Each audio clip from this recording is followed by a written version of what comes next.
No cão e no gato, quais são os parâmetros de idade, como a gente define essas fases? Tem aquela continha mesmo? Vezes 7? Que sinais o tutor pode começar a perceber que o animal dele está envelhecendo? Ou que sinais, que situações ele começa a entender que não só o pelinho branco igual foi da Beth, que de repente algo já está passando a cidade e eu tenho que me ater a mais fatores. Não vou mais fazer tratamento periodontal porque o veterinário ou mesmo o tutor não recomenda porque o animal já é velhinho. E aí? Isso é um tabu que está sendo quebrado, graças a Deus. Sim, né? E é um indivíduo que tem mais idade e que vai perder condição nutricional porque ele não consegue comer. É uma atrofia cerebral importante que a gente tem, que é uma degeneração oxidativa, e que se a gente consegue se antecipar nas primeiras manifestações, a gente consegue retardar em muito aí a sua evolução. Então hoje a gente vai falar sobre envelhecimento dos nossos pets. E o pior que é rápido, né? Porque o tempo biológico deles é diferente do nosso tempo biológico.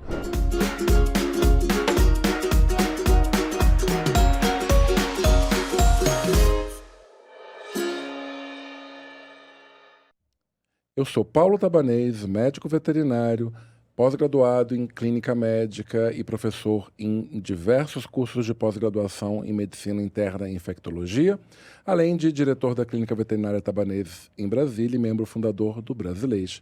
Estou aqui com a minha super parceira, Carla Maion.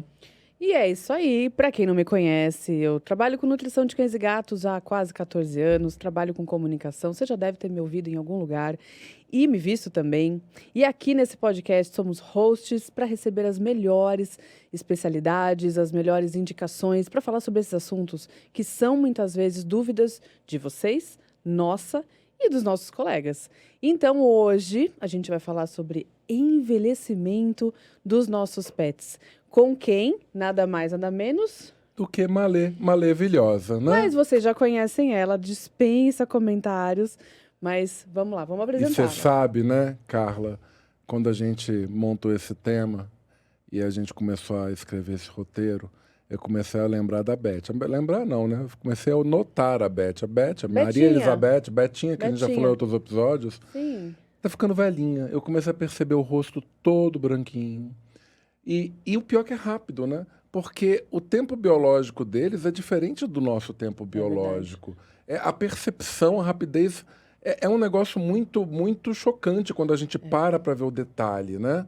E aí você começa a ver que eles envelhecem. Sim, eles envelhecem, mas tem que ter qualidade de vida. Claro. Quantos anos a Beth tá? 12 anos. 12? Bem, 2 anos foi o que a ONG disse que ela tinha. Já está com a gente, deve ter uns 10 pelo menos. Então, de 12 para 13 anos. E qual foi o paciente mais velhinho que você atendeu? 22. O meu foi 23. Anos. Vendo Sem o raça Instagram, definida. vindo para cá, o Instagram é um negócio esquisito, né? Quando a gente começa a falar, o algoritmo vai... Induzindo. Apareceu o quê? Um post de um gatinho de 27 anos de idade. Uau. Ele caminhando o dia a dia dele, né, com aquela osteoartrite clara que ele deve ter. Mas, olha, a gente envelhece, os animais envelhecem, o importante é que a gente envelheça com qualidade. Já que a gente não descobriu a fonte da juventude, né? Ainda não. Temos recursos ali, né? Mas nada... Pois é. Então, ninguém melhor do que a Super Malê para nos dizer e nos orientar como conduzir esse paciente nessa melhor idade. Malê, ela todo mundo conhece, mas ela é formada em medicina veterinária, claro, é professora em diversos cursos de pós-graduação, imersão, aprimoramento na clínica médica felina, em medicina interna, infectologia e parasitologia. Ela é speaker em vários congressos nacionais, internacionais e por diversas empresas e hoje atende medicina felina no grupo VCA Pet Care. E tudo que a gente não sabe, a gente pergunta para ela. Muito obrigada por ter aceito o nosso convite, Malê. Seja bem-vinda nesse podcast e vamos explorar essa mulher, hein? Com certeza. Aliás, já que é envelhecimento, quem é o velhinho da história? Qual é a idade, né? O que é a idade? Porque a gente sabe, a criança, adulto, puberdade, enfim, idoso. O No cão e no gato, quais são os parâmetros de idade, como a gente define essas fases? Tem aquela continha mesmo? Vezes 7? Existe Um ano isso? equivale a 7 anos? Existe isso, real? Aquela continha, ela falha um pouco, né? Porque É. os primeiros anos, eles valem mais tempo, né? Tipo, um primeiro ano de idade de um cão de grande porte pode equivaler a 12 anos, 14 anos Uau. de um indivíduo humano. Né? Os animais que têm um porte muito grande, eles têm uma longevidade mais curta, eles envelhecem mais rápido. Então, os anos passam mais Proporcionalmente. rapidamente, proporcionalmente para eles, né? A mesma coisa a gente vai acreditar na equivalência para os gatos de grande porte. Não de uma forma tão rápida como para cão, mas a equivalência com relação a um gato de um porte normal acaba sendo um pouquinho mais acelerada. Mas a gente acredita que, em média, para cães até mais ou menos uns 20, 25 quilos, a gente tenha uma idade senil se mostrando a partir de uns 10 anos de idade, 12 anos de idade. Para animais que têm uma raça grande, entre 20 e até 30 quilos, entre 10 e 12 anos de idade, 8 anos de idade, a gente já começa a falar que eles estão entrando em fase senil. As raças gigantes, aquelas raças de 40 quilos para mais, 6 anos de idade, eles já começam a migrar para a senilidade. Meu Deus, um né? Bernese, um dog alemão, eles são Amo. senis Amo em dog 6 alemão. anos de idade. E os tutores não tratam com prevenção Não. nessa idade, porque para eles 6 anos de idade, Mas jovem, é pouco, né? Assim, É. uma vida curtinha, né? Acaba sendo, né? E, na verdade, eu não sei se vocês sabem disso, mas a gente tem uma data de mortalidade que já vem carimbada no momento que você nasce. Jura? A sua idade genética, ela vem no seu DNA. Né? O seu cromossomo já fala, a sua data prevista para mortalidade. Se não acontecer nada com você, você já tem uma data de morte prevista no momento que você nasce. Assim como data de parto, Assim como data de existe parto, uma data de final. uma data de final de vida já programada. end. É que tudo vai depender da interação do ambiente com a sua genética. Certo. Então, os seus cromossomos, seu material genético, tem uma ponta chamada de telômero. E esse telômero ele vai diminuindo ao longo da idade. À medida que esse telômero vai diminuindo, a gente vai diminuindo a longevidade do indivíduo. Reloginho vai passando. O reloginho vai passando, mas a ampulheta ela vai mais rápido, ela vai mais E devagar. também muito depende do que você faz com o seu tempo de vida. né? Exatamente. Como Como você você conduz. lida, exato, com o Exatamente. seu corpo, com a sua alimentação, com os cuidados de saúde, enfim. Com Exatamente. todo esse contexto, né? O ser humano ou o animal não é só um aspecto biológico, ele também tem influência importante do meio. É o que a gente acaba chamando de herdabilidade, é o quanto o seu fenótipo, né, acaba sendo influenciado pelo meio. Então, você tem o seu genótipo, que te dá uma marca, mas existe uma influência do meio que é extremamente importante, né? O que você come, os problemas de saúde que você tem, os mecanismos preventivos que a gente tem que colocar ao longo da vida. Tudo O isso ambiente acaba- que você está inserido. Exatamente, o estresse, o conforto, a comodidade, a segurança emocional, tudo isso é tudo. importante. Uau. É complexo, hein, Paulo? Bastante. E será que os tutores percebem isso? É engraçado, né? Quando eu vou atender, hoje eu já me policio. Porque chamar alguém de velho, às vezes, vira um pejorativo. E isso não deveria ser, mas vira. Dependendo da interpretação. Isso acontece também no animal. Às vezes eu vou atender e falo, essa senhora já está velhinha. Você vê o semblante senhora, do tutor não, mudando. ela é meu bebê. Exatamente. Não, ela não é, ela é meu bebê. Hoje eu já chamo assim, jovem senhora, jovem senhor. Tem que também. vir ali um jovem para não ter. Eu Não, já problema. uso uma outra artimanha. É o nosso George Clooney, é o nosso Brad Pitt, é a nossa Demi Moore, é a nossa Sofia Loren. Angelina Eles são Jolie. aqueles que dão um caldo fantástico, né? Até isso a gente tem que, né, ter cuidado para falar. É complicado, mas também é importante a gente falar nessa mudança da fase adulta para senil, de acordo com o porte, de acordo com a espécie. Eu tenho a sensação, não sei vocês, que os tutores se apegam a isso na escolha do alimento. Então, ele percebe que ele tem que se preocupar com a senilidade quando ele troca o alimento, porque está escrito 8+, 7+, 11+. E aí talvez seja uma forma dele entender que aquele animal está migrando para a fase senil. Posso estar errada, mas eu acho que essa conversa de que um dog alemão migra com 6 anos, né, para a fase senil, ainda é para poucas pessoas, né? Poucas pessoas sentem essa mudança no animal. Talvez porque não querem, né? Talvez essa resistência de, ai, meu bebê, imagina, tem só 5 anos, 6 anos. Mas acho que na alimentação é uma forma da gente conversar sobre isso com o tutor, não é? Eu vou concordar com você, porque muitas vezes, como eles fizeram a migração de uma dieta numa fase muito lá para trás, quando eles começam a vir para pet shop, eles vêm comprar a dieta, eles começam a perceber que aparece um número, que o pet está se aproximando, ele fala, nossa, vai ter que trocar de ração agora, então ele está mudando de fase de vida. É a hora que ele vem, ele te interroga, se não está na hora dele começar a fazer check-up. É o primeiro start que ele tem, se não tem alguma coisa nova que vai acontecer. Por que ele vai mudar de ração agora? O que está acontecendo de diferente nessa transição?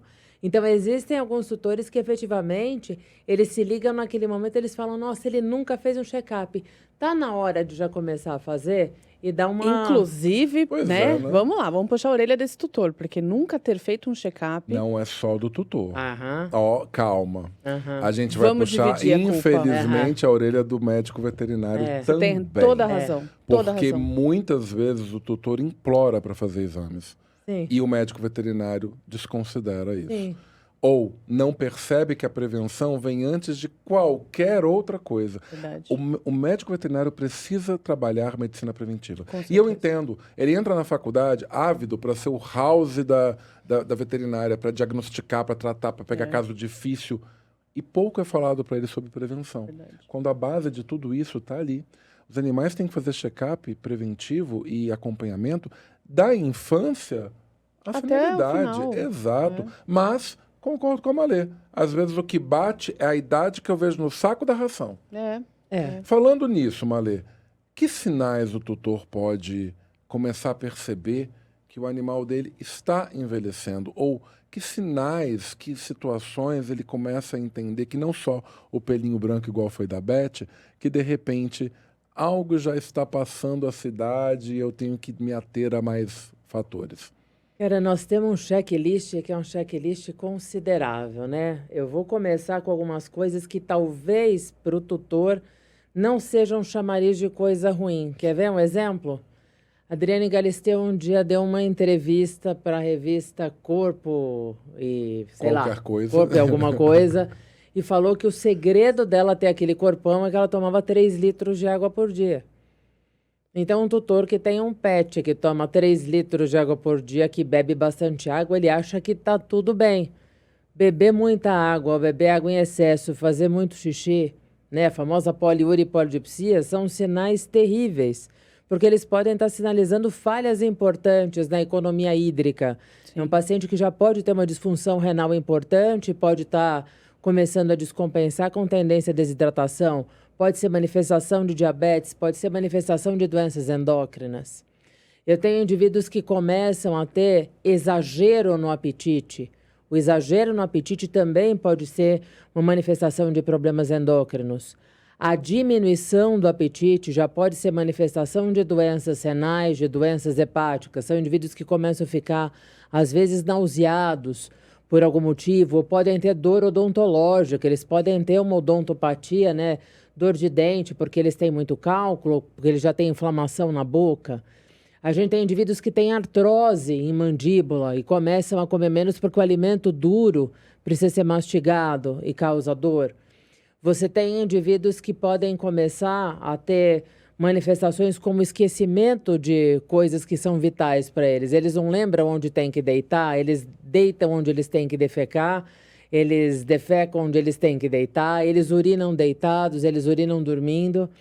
E uma coisa que eu acho que a gente tem que prestar atenção, mas que talvez aí o tutor já tenha uma ideia que o paciente está envelhecendo como a sua Betinha aí, Mas alguns indivíduos, eles acham que é normal o paciente que é mais idoso andar mais devagar, ter dificuldade para levantar, ter dificuldade para deitar, porque é normal o paciente mais velho ter dificuldade para se locomover. Não é. A osteoartrose, ela acontece com a idade, mas não é normal o indivíduo sentir dor. A Não gente é precisa, aceitável. não é aceitável. Então, a gente precisa prestar atenção em tudo. Tudo que deixa de ser normal, porque era normal para aquele indivíduo, do quanto ele come, do quanto ele bebe, do quanto ele urina, do quanto ele defeca, da postura que ele tem para levantar, para defecar, para dormir, do número de horas de sono, da interação dele com o tutor, da interação dele com outros animais. Tudo que começa a ser diferente é um sinal de alguma coisa que precisa ser avaliado. A normalidade do indivíduo, ela deve ser mantida. Qualquer fuga de parâmetros normais sempre deve ser investigado de alguma forma. Não pode se confundir o que é esperado. É esperado na velhice que se tenha osteoartrite, osteoartrose, alterações na locomoção. Mas entre ser esperado e conviver com a dor e com a limitação, aí é que existe um abismo. E para Sim. isso nós temos tantas alternativas terapêuticas e até mesmo preventivas. Porque a gente já sabe, por exemplo, raças maiores que vão ter, ou que comumente têm mais displasia coxofemoral, a gente já pode preparar o ambiente, a gente já Sim. pode preparar a saúde daquela articulação. Tem muita coisa para fazer, né, Malê? Eu acho que também é importante a gente falar que não é aceitável em nenhum momento da vida, né? O paciente sentir dor, como a gente já comentou em outros episódios, o vômito, aquela coisa recorrente, o mal-estar, não é aceitável, né? E talvez seja até cultural a gente aceitar que um idoso tenha dor, tenha dificuldades, tenha doenças e não se ater, né? Não se antecipar a elas. Então, aqui a gente fala muito de prevenção, né? De se antecipar para que algo que pode acontecer e talvez aconteça, seja em menor escala, em menor intensidade, que a gente possa fazer com que esse animal tenha uma senilidade mais tranquila, mais acompanhada, em que a gente vê a evolução dos problemas de forma mais lenta, né? E aí sim a gente tem recursos para fazer isso, né? Então não esperem que o animal chegue à fase senil para começar a usar esses recursos, né? Eu acho que é muito importante. Esses sinais são sutis, né, Malê? Mudanças sutis de comportamento, mudanças sutis de apetite, mudanças sutis de hábitos de água, de urina, de fezes. Então, é muito importante a gente estar sempre de olho, porque às vezes um sinal isolado não quer dizer nada, mas em associação com outros, quando a gente põe isso na anamnese, fala assim, opa, temos uma alteração importante aqui, que não foi vista antes, né? E uma coisa que eu acho que é importante, às vezes, o Paulo é uma pessoa que trabalha muito com medicina preventiva por conta do lado da infecto, né? E a gente tem aquele momento do ano que a gente pede para esse tutor vir para fazer a vacinação. E a vacinação, ela tem que ser um evento, né? Não é aplicar a vacina. É um evento, é o momento de você fazer um check-up do indivíduo. É você verificar a massa corpórea dele em relação ao que ele tinha um ano antes. É você verificar se ele mantém o score de condição corporal, se ele mantém a mesma massa muscular, que são coisas diferentes, né? Então, quando a gente começa a perceber que acontecem disparidades, ele não teve diminuição do apetite, mas ele perde peso. Ele não está comendo um alimento aquém aquele que ele comia no ano passado, ele perdeu massa muscular. A gente também tem coisas a investigar, mesmo que o tutor não tenha percebido que isso está acontecendo. Claro. Porque são sinalizadores importantes.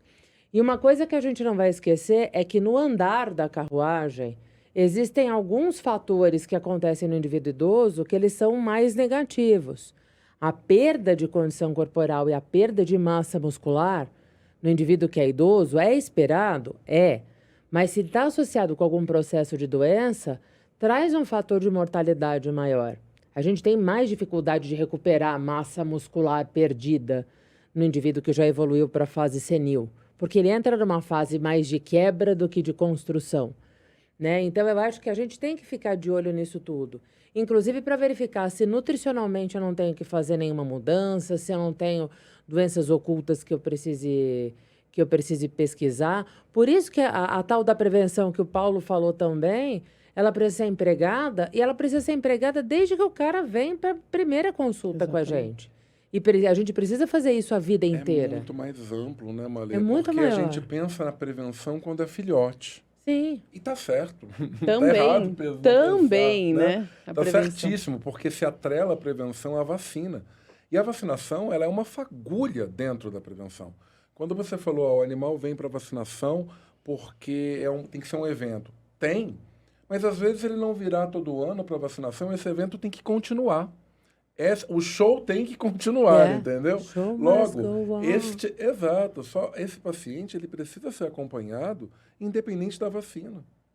A gente tem controle de endo, de ecto, vacinação, alimentação, o score corporal, os check-ups, porque se é um gato, é um sinônimo de uma doença renal crônica. Esse cara vai precisar ser acompanhado, já é algo que vai acontecer naturalmente. Isso é somente um exemplo. Tantas as outras situações que esse indivíduo precisa ser acompanhado e não entrar na normalidade. Eu volto na questão da normalidade porque quem vive com dor crônica, se habitua. É normal ter aquela dor. O limiar de dor é muito elevado. Então, não espere que o cachorro ou o gato vai chegar gritando, vai ficar com a pata elevada. Não vai. Ele Ou se você vai adaptou gritar àquela quando dor, pegar, né? ele se adapta. Então, o score de dor e avaliação, ela precisa ser o tempo inteiro inferida. Porque, sim, esperado é uma artrose, esperado é um problema de coluna, esperado é todo esse evento do envelhecimento no corpo. Mas a gente não pode normalizar a dor crônica, por exemplo, né? Então, um ponto super importante. E também a questão, por exemplo, da boca. Quantas vezes você já ouviu falar, Malê? Não vou mais fazer tratamento periodontal porque o veterinário ou mesmo o tutor não recomenda porque o animal já é velhinho. E aí? Isso é um tabu que está sendo quebrado, graças a Deus. Sim, né? e é um indivíduo que tem mais idade e que vai perder condição nutricional porque ele não consegue comer, Muitas vezes é quem mais porque precisa. ele tem uma boca ruim. É quem mais Né? precisa. É incrível. E um outro detalhe, lembrando que essa boca é um foco séptico que pode trazer outras repercussões. Tem indivíduos que têm agravamento de condição renal por conta da doença periodontal. Tem indivíduos que a hora que você limpa a boca, ele melhora a condição renal. Eu tenho uma cliente que tem gatos com idade avançada, ela acabou de fazer a limpeza em 2 gatas, uma tem 16 anos, a outra tem 18. Ela faz todo ano. E de vez em quando ela traz, ela fala assim, condição renal dela começou a piorar, tá na hora da gente fazer a boca. vendo? E é impressionante. No Mas momento é que prevenção, você Malê. melhora a boca, você melhora a condição O que renal. acontece com a doença periodontal é que as pessoas não fazem prevenção, elas fazem extração, porque Sim. já chegou num limite Já a boca que perdeu não a tem mais o que raiz, né? fazer. Exatamente. Já é curativo, ou é paliativo, ou é extração. Não é mais prevenção. Se a prevenção fosse agendada anualmente ou de acordo com a necessidade de cada indivíduo, nossa, quanto se ganharia? Mas sempre se esbarra nessa história, mas ele é velhinho. Não pode E o mais. problema não é só bafo, né, gente? Não. O problema é dor, É a o ponta do problema é iceberg. inflamação, o problema é inflamação em cavidade nasal, é infecção óssea que a gente tem, Cardíaca. é infecção em válvula cardíaca, é infecção renal que a gente A tem. halitose e o tártaro que a gente vê são a ponta do iceberg.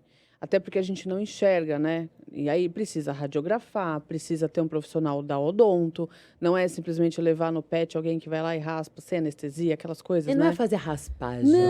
Não é muito fazer além limpeza disso. de dente, né? É Não antibiótico terapia se precisar, é radiografia trans, limpeza. E recentemente eu fiz limpeza de uma das minhas cachorras por conta da chegada da Bela, né? Eu falei, não, vamos, quem tá pior aqui e tal, fui lá. E nós descobrimos um abscesso em molar que eu nunca saberia se eu não tivesse feito o procedimento. E ela está incomodada. Só que ela não vai parar de Claro, comer por isso. exato. Porque parar de comer é uma coisa muito extrema. Então eu fiquei chocada. Eu falei, caramba, eu nunca ia imaginar, não saberia, até o momento que ela provavelmente parasse de comer ou tivesse algum comprometimento em outro órgão por infecção, porque é uma bolsa contaminada ali na raiz do dente. Então, olha como a gente, mesmo médicos veterinários, a gente também se surpreende com algumas coisas que a gente acaba negligenciando. Imagina aquele tutor que só vai quando, né, sobe aquele cheiro insuportável e ele, enfim, ou está precisando... É movimentado, na verdade, pela estética. Exato. O mau hálito, o desconforto, não aguento esse cheiro, vamos ao veterinário. Mas quantas consultas esse animal passou para fazer vacina, para ninguém olhou a qualquer boca. outro motivo, e o veterinário não, o colega não expôs a real necessidade. A gente sabe que tem tutor que não vai fazer. Você pode falar o que você quiser, a gente sabe. Mas a nossa parte na prevenção a gente precisa fazer. É nisso que o médico veterinário precisa mudar a sua cabeça em relação à medicina preventiva, de achar que é somente a vacina. Vacina é importantíssima, é indiscutível. Importantíssimo instrumento de controle de doenças infecto-contagiosas. Contudo, é uma migalha, uma fagulha parte, no contexto, né? É uma né, fatia. Maria? Falando ainda de eventos, né, que podem fazer com que a senilidade seja pior, menor qualidade de vida, a gente também tem que falar do controle de peso, né, senhoras e senhores? Porque a gente Para mais e para menos. para mais e para menos. Mas a nossa população de cães e gatos hoje mostra mais de 50% acima do peso, em fase de infância, em fase adulta e também senil. Então, não adianta a gente olhar para aquela articulação que está inflamada, tem degeneração, já é uma osteoartrose evoluída e tudo mais, sem olhar para o que o animal está comendo, condição corporal, como você comentou. Né? Nível de atividade física reduzido por dor, mas também tem um histórico de obesidade. Então, tratar as possíveis causas, né, para que, como odontologia, mais a mensuração de scores e tudo mais, para que nessa fase senil a gente tenha menos influências ruins, né? Que o animal chegue na fase senil com uma condição melhor, né? Com menos fatores ali que pioram esses pontos de atenção dele, né? E a gente precisa lembrar que o paciente obeso é um paciente inflamado. Também. Se ele precisar fazer um procedimento cirúrgico, se ele tiver uma cirurgia de emergência, sei lá, uma neoplasia de intestino que tem que tirar um segmento do intestino, a chance de complicações operatórias para ele é muito maior se ele for um indivíduo obeso. Retorno anestésico, né? Tempo de cirurgia. E um outro detalhe, a gente não pode esquecer que as funções cardiorrespiratórias, com o passar da idade, elas se reduzem. Você tem menos complacência respiratória, ou seja, você tem menos expansão do pulmão para respirar, sua reserva respiratória diminui, você tem menos trabalho muscular, o coração também tem uma força um pouco menor, mesmo que ele não seja disfuncional. Você, quando é muito obeso, você requer muito mais do seu sistema cardiorrespiratório para te oxigenar. Se você tiver aumento dessa demanda por qualquer coisa, talvez a gente não consiga cumprir isso.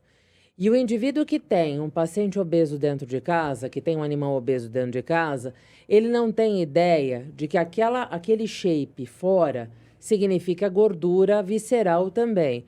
E a gordura visceral não é só intraabdominal. Também existe gordura acumulada dentro do tórax que ocupa espaço do pulmão. E eu já tive vários pacientes em insuficiência respiratória letal por conta da obesidade. Então, a gente precisa também lançar a mão desse alerta, que, claro, ao longo da vida toda isso pode ser problemático, mas para o indivíduo com idade mais avançada, que já começa a ter redução das suas capacidades ou até mesmo disfunções orgânicas, a gente tem um risco de êxito letal muito grande quando os indivíduos são obesos. E a gente atende um número de indivíduos com superobesidade muito grande. Né? Gatos com 9 quilos, 10 quilos, 12 quilos, que são gatos de raças pequenas, não são gatos ter 5. de raças grandes. Que né? são pelo menos o dobro do peso. Né? Exatamente. E olha que coisa, né? As pessoas ainda têm a percepção de que ser saudável é ser gordinho, ser cheinho. É que tá gordinho, tá saudável. Principalmente né? gateiros, né? A principalmente. E não pensam numa lipidose hepática. Na verdade, não sabem, muitas vezes. Agora, eu vou colocar um fogo no parquinho. Você falou que 50% mais até. mais de obesidade. E os seres humanos? Pois então, na mesma toada. E aí, como eu mudo o exemplo se eu sou igual? Se eu faço isso com a minha vida também. Olha como o o espelho, hábito né? de vida, o espelho... Enfim, todas essas situações, a sociedade ela tem que mudar muita coisa. Às vezes a gente está falando de ser velhinho e obesidade, quando na verdade é um espectro muito maior Cultural. de observações, né? De considerações, inclusive do meio, que é o meio onde o animal está inserido.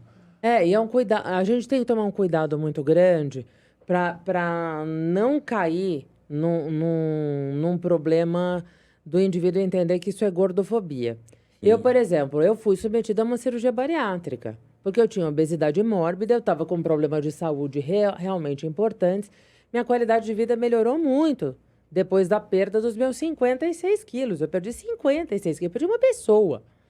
Né? Eu perdi um adulto, saiu de mim aqui. E você né? não estava grávida. Eu não estava grávida, mas um adulto saiu do meu corpo, né? Eu estava possuída, na verdade, né? Mas o que a gente precisa lembrar é que a gente tem que tomar muito cuidado, mas às vezes, se você explica com a psicologia correta e você explica quais são os problemas e você mostra o que aquele pet pode estar apresentando, de vez em quando até o tutor acaba se associando a ele. Eu tenho né? tutores que emagreceram junto com o pet. Sim, eu também. Em casa. É muito legal. Então, isso é muito legal, porque de vez em quando você vê que a família acaba ficando num eixo.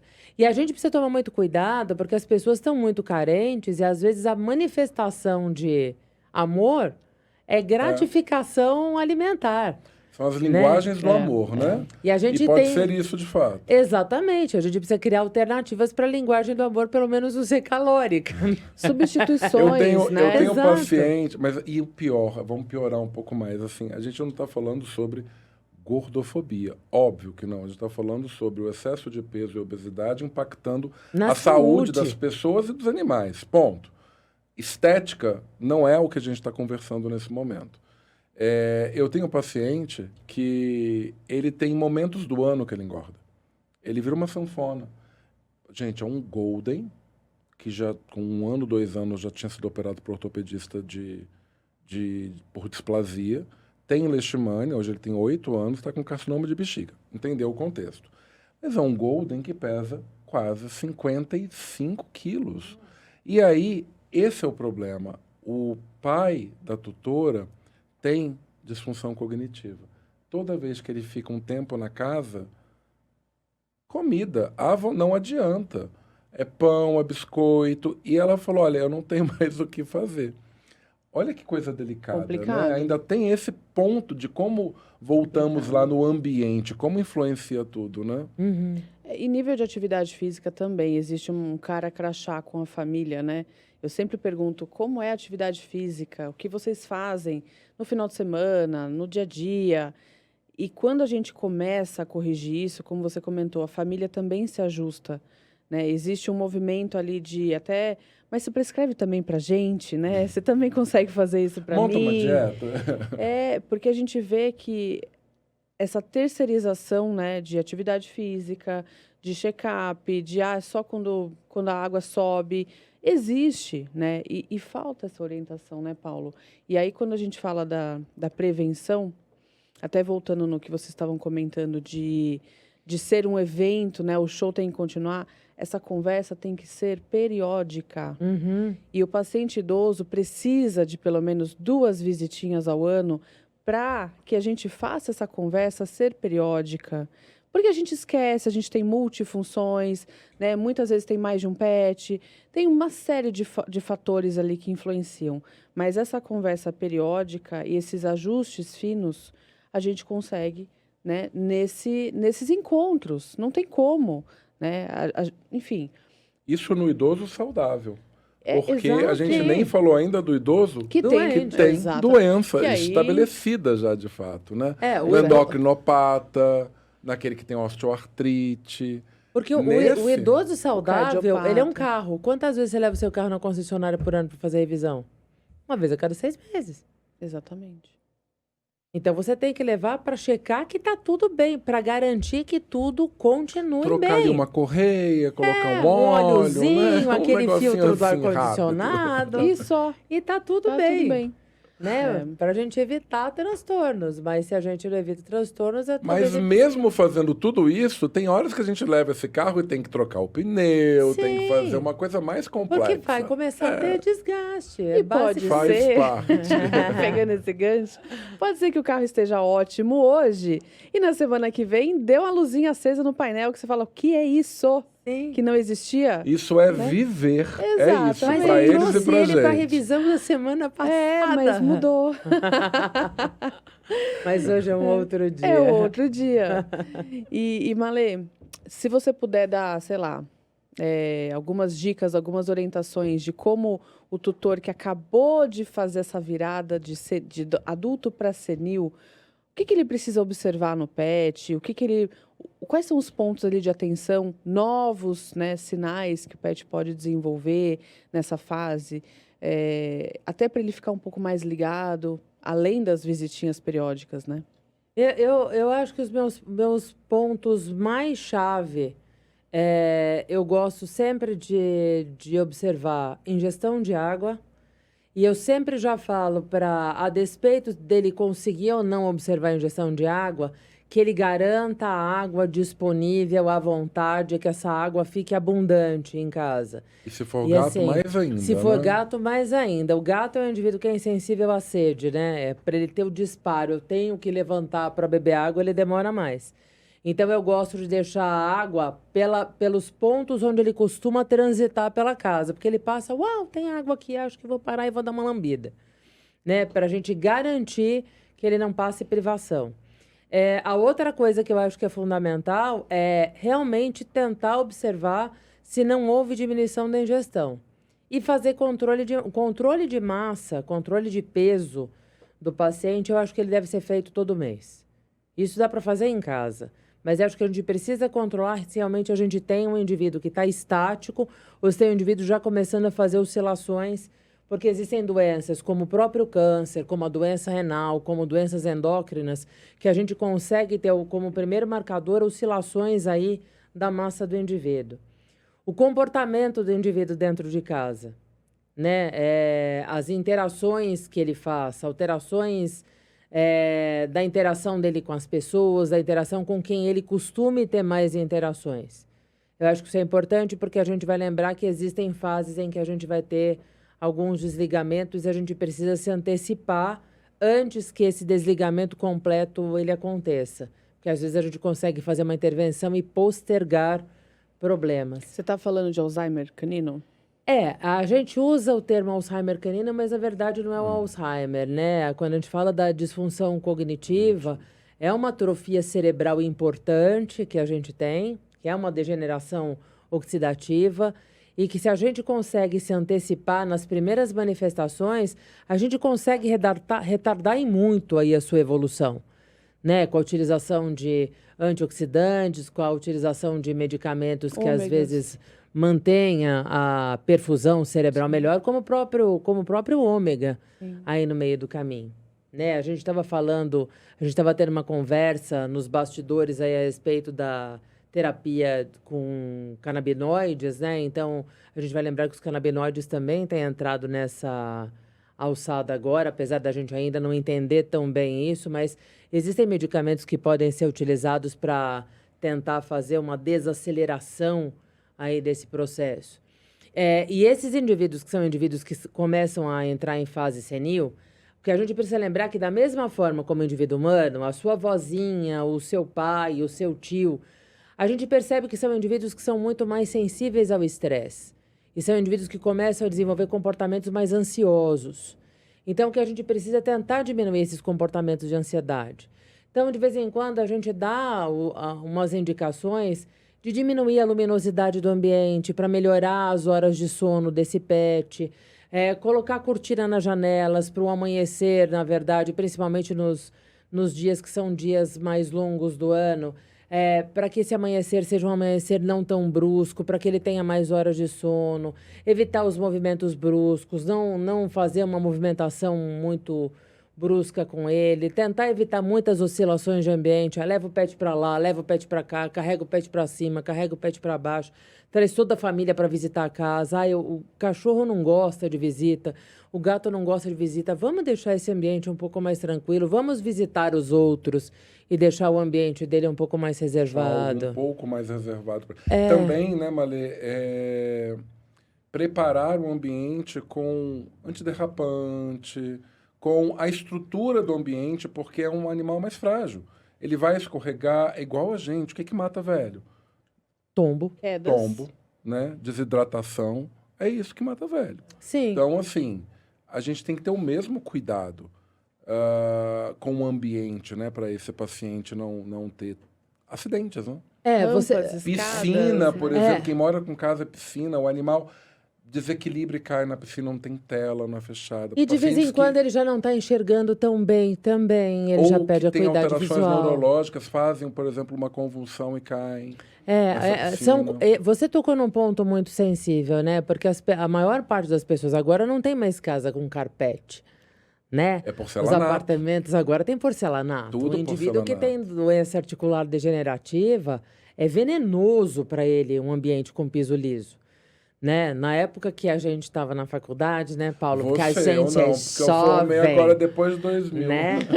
A gente tinha muita doença articular. Nasci depois de 2000. Né? eu Ai, formei, ai. não nasci. Luxação de patela, ruptura de ligamento cruzado, displasia coxofemoral. Falava-se muito do binômio peso e piso. É um animal pesado num piso liso, e continua sendo. Cada Não mudou vez nada. pior. Você teve um indivíduo mais velho, que já tem uma articulação ruim, ele tá pesado e o piso é liso, com alto brilho poliflor, não tem Já possibilidade. Então, normalmente, a gente realmente pede para colocar passadeira, mas tira a estética da casa. Gente, I'm so sorry. Né? A gente está pensando em qualidade de vida. São do escolhas, indivíduo, segurança, né? que são escolhas. E eu vou te dizer, Né? são escolhas que às vezes são feitas por manter como está daquele jeito. Viu? Exatamente. É triste quando a gente pega numa consulta e ouve isso. Mas é isso aí. Vai Mas eu continuar não tenho tá. como fazer isso. Gastei tanto para fazer meu apartamento. É triste. Mas a gente, às vezes, tem que abdicar da estética pelo bem-estar de quem a gente ama. Né? E tem indivíduo que fica muito melhor. Eu tenho um paciente que é um pincherzinho de 16 anos.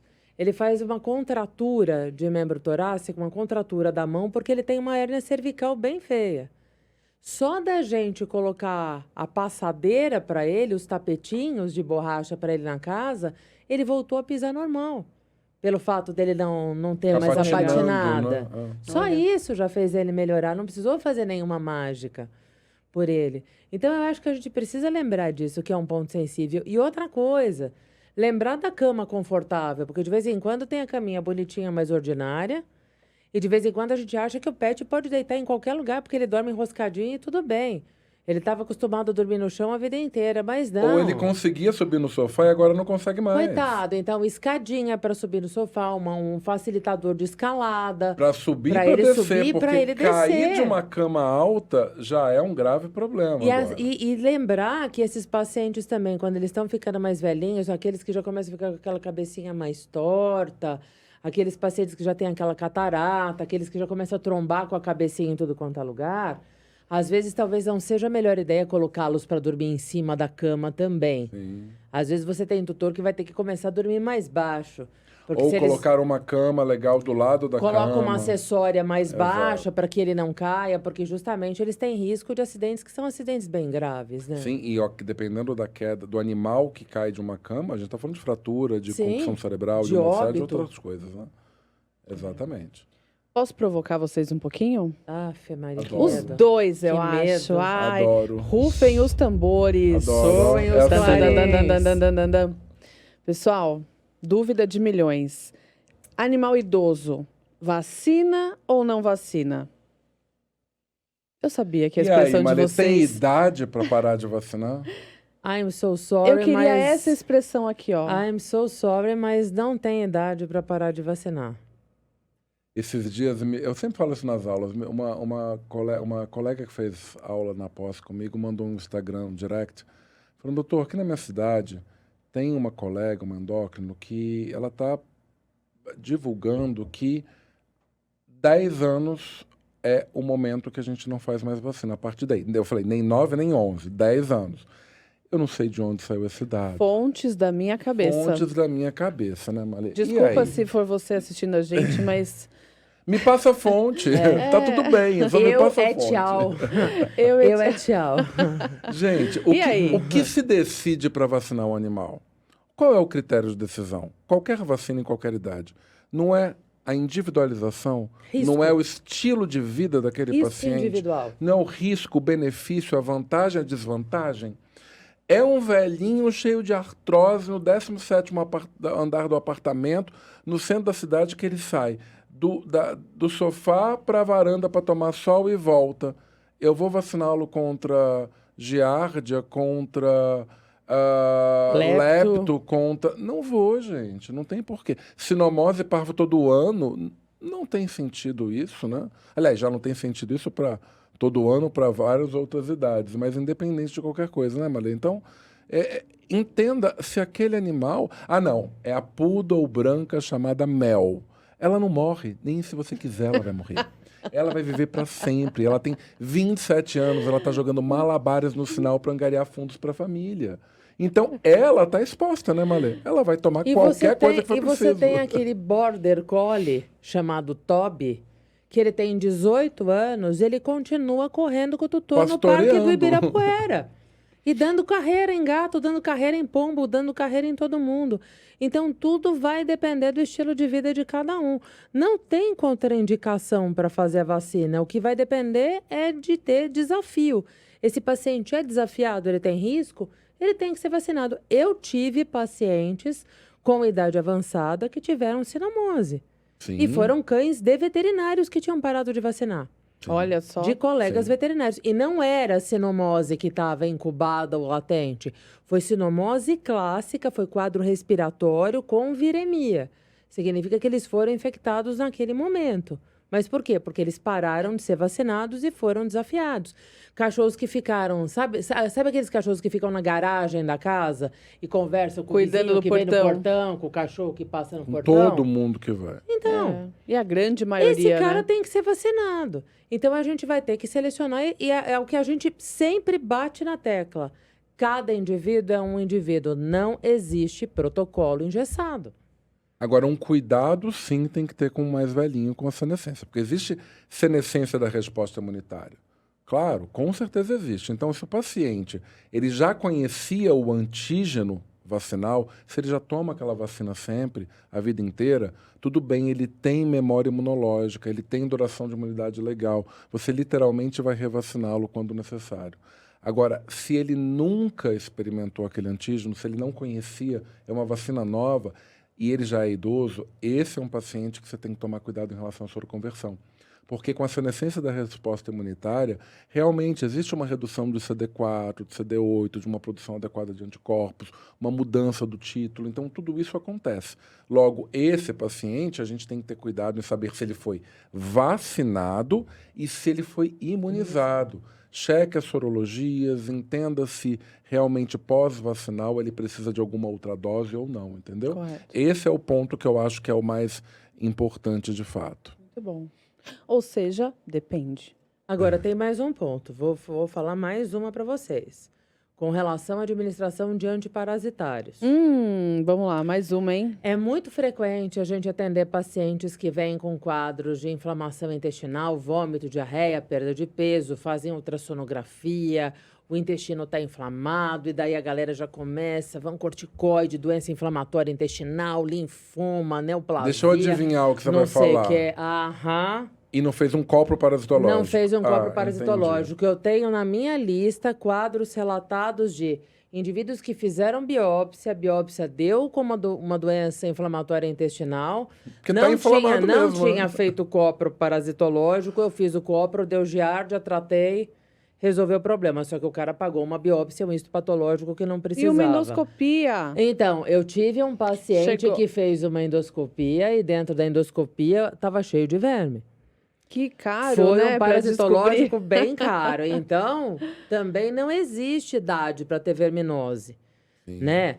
A verminose, a doença parasitária, ela mata mais o jovem, mas ela acontece em qualquer idade. Então, também a gente não vai esquecer que indivíduos com mais idade precisam continuar tomando antiparasitários preventivos e precisam fazer exames de fezes, muitas vezes, para verificar se está tudo ok. Faz parte do checklist, do check-up que a gente costuma fazer nos indivíduos. Não é só rim e coração, né? É verdade, né? Que quando pensa no velhinho, pensa rim e coração, né? Mais Só, nada. E articulação. Rim, Sim, coração e articulação. é. Agora, realmente a questão da vermifugação ela é importante, inclusive o que a gente vem dizendo sempre, que não é preventivo e sim terapêutico. Então, faça o copro parasitológico. Tutores e médicos veterinários. Investigue. Comecem do básico. Não adianta você tentar inventar a roda. Você vai pedir endoscopia se você não tem um copro seriado. Sim. Que às vezes faz o copro único, tem um falso negativo e vida que segue. Mas eu já fiz o copro porque eu vi a Malê falando que tinha que fazer. Não, o copro seriado, conseguiu, fez direitinho, já viu enzimas hepáticas, função renal, já triou o paciente. O escalonamento dos exames servem para isso. Exato. É óbvio, a gente também não vai ficar gastando dinheiro do tutor à toa. E, claro, o tempo do paciente, a saúde do paciente, ou investir em resolver a doença daquele quadro, né? Então, é super importante isso que você disse. Se fez o copro, achou, trate, ou não vai fazer o copro, vai ter uma vermifugação a cada trimestre se é um animal muito exposto. Você vai ter que decidir qual é o perfil que você vai seguir. Tem recomendação hoje em todos os guidelines para isso, né? Mas o ideal mesmo é que você não faça remédio à toa. Então faça o copro e acompanhe esse paciente. Medicina preventiva é da infância até o último dia de vida. E não é vacina. É vacina, vermifugação, controle de ecto e endoparasita. Quantas vezes eu ouvi, na época que a gente ainda tinha vacina contra a leishmania, não vou vacinar porque ele é idoso. Não vou colocar coleira ou puron porque ele é idoso. Faz sentido? Então o idoso não vai se infectar, gente? Não, tudo é justificativa porque ele é idoso. E ele é idoso porque ele está vivendo mais. E que bom que ele viveu mais, né? É que nem você fazer o diagnóstico de um quadro oncológico, eu não vou fazer quimioterapia, eu não vou operá-lo porque ele é idoso. Mas a maior parte dos indivíduos que tem um quadro oncológico é idoso. Claro. E o tratamento é quimioterapia ou é cirurgia. Exato. E a gente quer que ele fique mais idoso do que ele está hoje. Né? E atualmente a gente consegue fazer o tratamento e deixá-los com qualidade de vida e vivendo muito mais tempo, né? Eles dobraram, né, a longevidade já. Sim. Assim como a gente, estão vivendo né? o dobro do que eles viviam. Sim. E aquela história de, mas o meu cachorro morava no quintal, comia carne, né, frango, arroz e cenoura. Fubá com o resto que de carne. tinha, e viveu 20 anos, mas também eles iam a óbito sem causa, né, sem um diagnóstico esclarecido. Hoje a gente tem uma estrutura de medicina, tanto laboratorial, cirúrgica, ambulatorial, muito maior. Então, a gente quer saber nome e sobrenome do que está acontecendo com esse paciente, né? E o que eu ia te perguntar, Malê, nesses check-ups, né, do idoso, esse perfil idoso, senil, que a gente vê muitas vezes nos lugares, o que não pode faltar? O que não pode faltar num perfil de prevenção, não estou nem falando de alguém que já tem problemas crônicos de acompanhamento, mas uma prevenção. O que a gente não pode deixar de mensurar nesse paciente? Bom, a primeira coisa que vai ser... Eu vou chover no molhado, mas um exame físico bem feito. Aliás, uma anamnese bem feita, que é um questionário bem feito a respeito de tudo, e um exame físico bem feito, porque às vezes o exame físico ele já te mostra coisas e te ajuda já num esquema de triagem. E esse exame físico tem uma coisa que não pode falhar e que a gente precisa lembrar, que é um parâmetro vital chamado pressão arterial. A pressão arterial é a mesma coisa que a termometria, tem que fazer em todos os pacientes, né? E se a gente acostuma o paciente a ferir pressão arterial desde a infância, quando você chega na fase que ela começa a ter problema, você já sabe se aquela pressão ela vem aumentada porque ele está estressado no ambulatório ou se é uma pressão alterada daquele paciente, porque você já conhece o escopo dele também.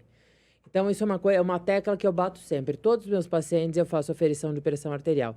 E olha que eu mexo com gato, principalmente. Né? A maior parte dos meus pacientes são felinos. Todos eles eu faço aferição de pressão arterial. Quando a gente vai pensar num checklist de exames, né? A gente precisa fazer avaliação de sangue. A avaliação de sangue, a gente pede um hemograma. O hemograma é o exame de sangue que vai ver glóbulos vermelhos e glóbulos brancos, para eu entender se existe anemia ou não, para eu entender se ele tem algum processo inflamatório, infeccioso, leucemia, alguma coisa assim. Eu faço uma avaliação da parte de rim, da parte de fígado. E aí, a partir daí, a gente vai pensar se a gente precisa fazer outros exames. Imagem eu sempre acho que é importante.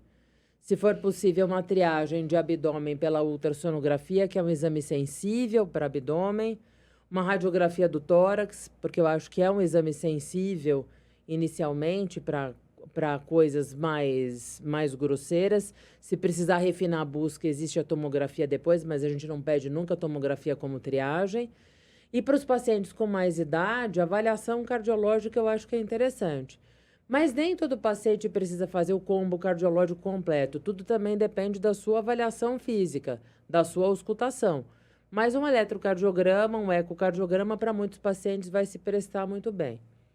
Exame de urina, ele tem que ser feito em conjunto com o exame de sangue que avalia a parte renal, porque só o exame de sangue não quer dizer tanta coisa sozinho. O exame de urina ele é fundamental porque ele traz informações importantes. E eu gosto do exame de fezes também. Então, esse eu acho que é um escopo mínimo do que a gente tem. Se a gente tiver outras nuances aparecendo no meio do caminho, a gente acaba amplificando a busca e acaba pedindo outros exames, como exames hormonais. E uma coisa que eu acho que sempre é importante é fazer a glicemia ambulatorial desses indivíduos. Normalmente eu faço no consultório. A hora que eu colho o sangue dos pacientes, imediatamente eu já coloco no aparelho de fazer a glicemia de imediato. Porque às vezes quando você manda para o laboratório para processar, você tem alteração por consumo. Então eu já prefiro fazer no ambulatório, já naquele aparelhinho mais rápido, para eu saber qual é a glicemia desse paciente em jejum quando ele vem para consulta. Muito bom, muito bom. Isso, né? É o que eu gosto. Envelhecer é um desafio, né, cara? E suplementação, hein? Ninguém falou disso até agora? Como é que tá isso? Isso é sua cama, né? Isso é seu quadrado. A Malê falou sobre ômega. Falou sobre ômega, mas e aí? Preciso fazer condroitina previamente, ômega, enfim, o que a gente deve se ater nessa fase da vida? Eu sou extremamente afeita a ômega mesmo, a antioxidantes. Eu gosto da terapia antioxidante porque o indivíduo que é velhinho, ele é uma bomba de radicais livres, né? Existem vários processos inflamatórios acontecendo concomitantemente. Então, a gente tem lesões celulares produzindo radicais livres que vão causando mais dano celular em cadeia. Então, particularmente, eu gosto da utilização do ômega 3. Principalmente para aqueles pacientes que já têm doença cardíaca, que tenham doença renal. Então, eu faço bastante uso, ou que tenham doenças inflamatórias crônicas, já bem sedimentadas. Eu gosto bastante. Sulfato de condroitina, fontes de colágeno, eu gosto de prescrever para os indivíduos que têm doença articular. Aqueles pacientes que você já perceba que têm osteoartrose, que têm doença articular ativa. Eu gosto de fazer a prescrição por conta de lubrificar melhor as peças articulares e tentar diminuir um pouco a prescrição de anti-inflamatórios que a gente faz. São tratamentos coadjuvantes, o rim agradece, né? Sim, ajuda o rim agradece. Realmente faz um amém naquele instante, né? Exato. E a gente diminui bastante a necessidade de fazer anti-inflamatório. É uma terapia coadjuvante que muitas vezes tem que ser associada a analgésicos, tem que ser associada a fisioterapia, reabilitação. Tudo vai depender do que o exame ortopédico, as condições ortopédicas desse paciente requeiram, mas são medidas que são interessantes para a gente fazer. São estratégias, né? Eu acho que tem um momento da gente traçar as prioridades e estabilizar o paciente. Estabilizou daqui para frente, o que a gente tem para mantê-lo, né? Sim. É claro que suplementos não são ativos que vão agir de forma rápida, tirar da crise, tirar da dor, mas eles têm capacidade de manutenção, né? E até uma prevenção de piora, vamos dizer assim. Principalmente a condroitina. tem um papel anti-inflamatório importante, né? Pró-anti-inflamatório, se a gente pode falar o correto, assim como o ômega.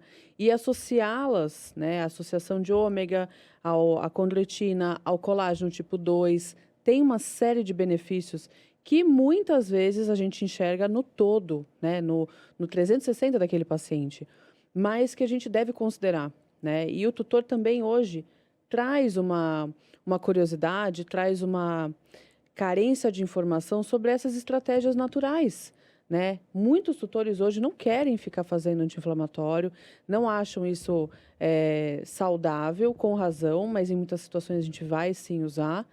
E a ideia é a gente até reduzir dose, né? Por que não?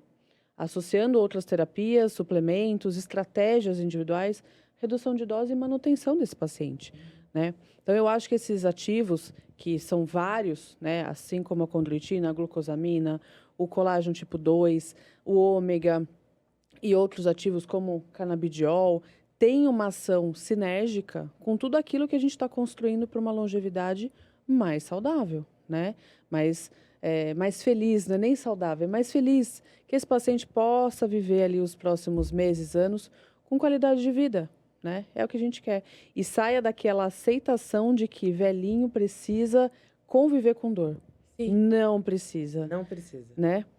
Não precisa, não deve, não vai, né, gente? Basta Exatamente. seguir essas recomendações. Hoje nós tivemos um papo maravilhoso aqui, malevilhoso aqui Maravilhosa. com a Malê, falando sobre o envelhecimento, e não poderia ser diferente, né, Carla? Só podemos agradecer a iniciativa da Gener, a presença da Malê, que nos esclareceu sobre muitos aspectos do envelhecimento, como preveni-lo, como lidar, prevenir e lidar. Prevenir talvez a gente não consiga, porque faz parte da vida. E que bom que chegamos até aqui, mas que cheguemos com qualidade. Claro. Então, reconhecer as limitações é o primeiro passo, para que a gente possa, de fato, saber lidar com elas. Isso para a nossa vida, isso para a vida dos animais. Então, mais uma vez agradeço a todo mundo, a você, essa moça que já está chegando, e a todo mundo em casa. Mais uma vez, né, Carla?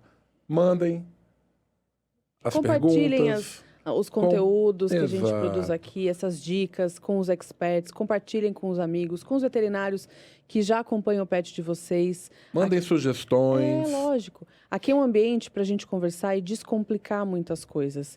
E, claro, tirar nossas dúvidas e dúvidas de vocês. Com certeza. Então, aqui, a olhadinha pode.